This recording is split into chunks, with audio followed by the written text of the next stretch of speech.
Welcome back to Breakfast Television. Now, this is a story you don't hear every day, and we would love to introduce you right now to Maggie. Maggie, I think you might be the cutest 3-year-old in the whole entire city of Edmonton.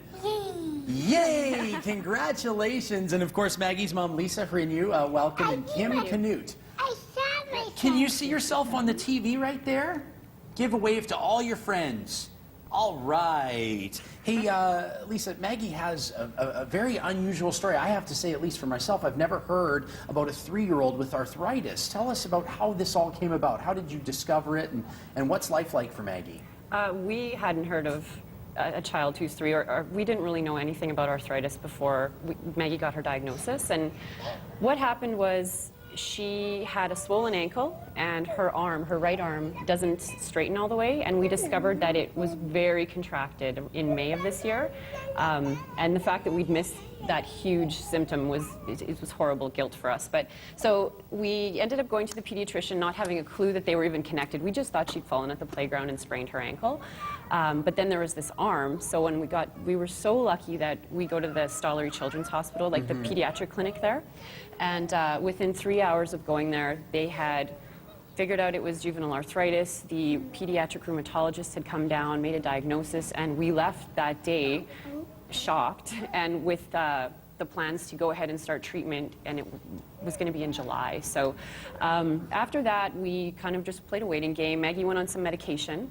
It's called naproxen, and it's basically it's an analgesic and anti-inflammatory. So it's kind of like a really, really intense Advil. So, you know, if you take too much Advil, it hurts your stomach. Well, that happens with this too. So she takes that twice a day with meals, but because of the effects on her stomach, she has to take another medication called omeprazole. Sorry, I'm confusing the name. So she's on all these medications now too. Yeah, that was before we even got the joint injections, which were in July. And she's had 2 joint injections, I was reading. She's had two rounds of joint injections. The first time she had 11 because it was both elbows, 4 joints in 2 of her toes in her right foot, and then all the rest of them were in her left foot.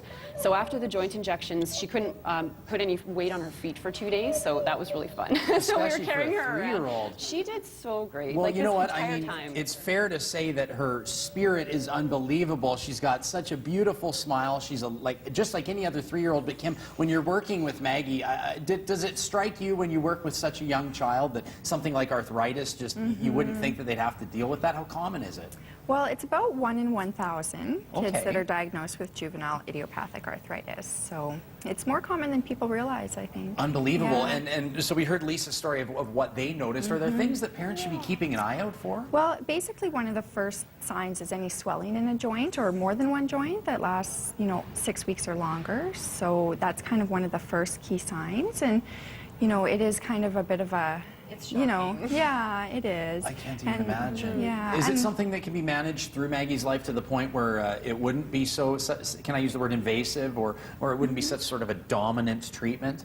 Well, there are a lot of really great treatments out there now, including the medication, and then, also with the whole multidisciplinary team with occupational physical therapy and all of that we have. So, we're able to kind of help them out. And of course, we know a big part of that is helping parents educate themselves on what to look for. And just really quickly in closing, Lisa, you are going to be headed over to Greece to do exactly that, raise more awareness for juvenile arthritis. I'm actually fundraising for that. It's part of the Arthritis Society program, Joints in Motion. I've signed up to do the Athens Marathon. I am aiming to raise $10,000. Okay. I picked Athens because it's a pretty substantial commitment, and I'm really asking people to commit to helping me do this. Okay. So I'm just getting the word out that that's what I'm doing. I'm hoping people will support me. For me as a parent, I feel like it's the one thing I can do that means something, because I really feel powerless a lot of the time with this. It's such an unpredictable disease for any age, and for her, she could wake up one day and just, like, 2 weeks ago she couldn't run anymore, and then 3 days later it was okay again.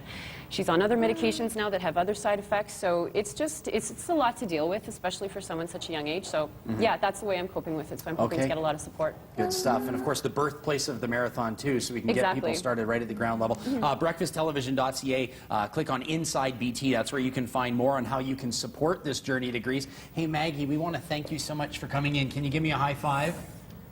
You are such a cutie. Thank you, beautiful, for joining us, and thank you to you too as well. What a story. We'll be sure to check in with Maggie over the course of time, and thank you so much for joining us today. Michelle McDougall standing by right now with an updated look at the forecast. Take it away. Thanks very much, Ryan. Your 24-hour forecast popping on the screen for you.